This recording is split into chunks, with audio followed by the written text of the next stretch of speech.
જૂનાગઢ મનપા કચેરી ખાતે પ્રદેશ કોંગ્રેસ ઉપાધ્યક્ષ હીરાભાઈ જોટવાની આગેવાનીમાં કોંગ્રેસ દ્વારા મનપા કમિશનરને આવેદનપત્ર આપવામાં આવ્યું હતું। હીરા જોટવા દ્વારા જણાવવામાં આવ્યું હતું કે મનપાની ચૂંટણી ભાજપ દ્વારા જાણી જોઈને પાછી ઠેલાવવામાં આવી છે। સાથે હીરા જોટવાએ જણાવ્યું કે ભાજપના શાસનમાં થયેલી ગેરરીતિ લોકો ભૂલી જાય તે માટે જાણી જોઈને ચૂંટણી પાછી ઠેલાવવામાં આવી રહી છે। આવેદન આપ્યા પહેલા કોંગ્રેસ દ્વારા મનપાના પટાંગણમાં ભાજપ વિરુદ્ધ સૂત્રોચ્ચાર પણ કરવામાં આવ્યા હતા। તે ઉપરાંત આ પ્રસંગે મનપા કમિશનર દ્વારા હજુ સુધી સરકારમાંથી વહીવટદારના નામની જાહેરાત ન કરાઈ હોવાનું પણ જણાવવામાં આવ્યું હતું। બીજી તરફ મનપાના પૂર્વ ડેપ્યુટી મેયર ગિરીશ કોટેચા દ્વારા જણાવવામાં આવ્યું કે અમે પ્રજાના અનેક કામ ગત 5 વર્ષમાં કર્યા છે। તે ઉપરાંત નરસિંહ મહેતા તળાવ બ્યુટિફિકેશન કામ ચાલી રહ્યું છે। ભૂગર્ભ ગટર ફેઝ 2 કામ પણ ચાલી રહ્યું છે। સાથે ગિરીશ કોટેચાએ ઉપરકોટ નવીનીકરણ સહિતના અનેક કામો કર્યા હોવાનું જણાવ્યું। સાથે ગિરીશ કોટેચાએ જણાવ્યું કે જો જનતા અમારી પાસે કામનો હિસાબ માંગશે તો આપી દઈશું, પણ કોંગ્રેસને હિસાબ માંગવાનો અધિકાર નથી।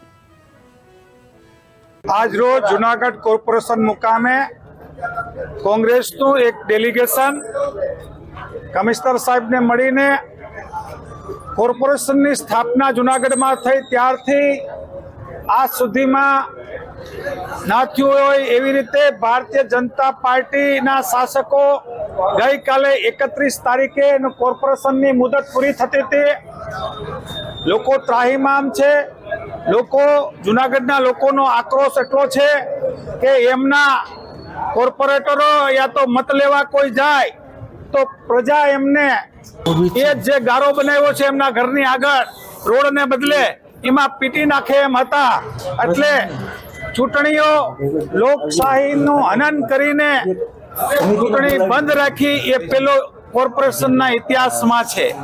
એટલા માટે કે લોકો પાસે જઈ શકાય એવી સ્થિતિ નથી। આખો દેશ અને જૂનાગઢ નજરે જોવે છે કે ભારતીય જનતા પાર્ટીના શાસનમાં 5 વર્ષમાં શું કામ થયા।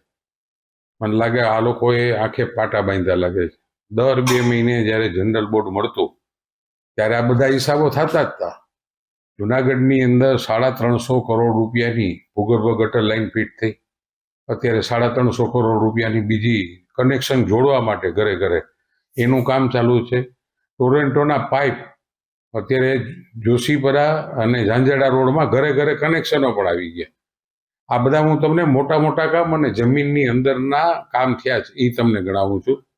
ઉપરકોટનો જે 80 કરોડ રૂપિયાના ખર્ચે જે કામગીરી થયું, આપણે જે કોર્ટની પાસે મકબરાબીના એના 8 કરોડ રૂપિયાના ખર્ચે જે કામ થયું, અત્યારે નરસિંહ મહેતાનું તળાવ કે જે 60 કરોડ રૂપિયાના ખર્ચે કામ ફૂલ ગતિએ ચાલુ છે ને વધીને લગભગ 2-3 મહિનામાં એને ખુલ્લું પણ મૂકવાનું।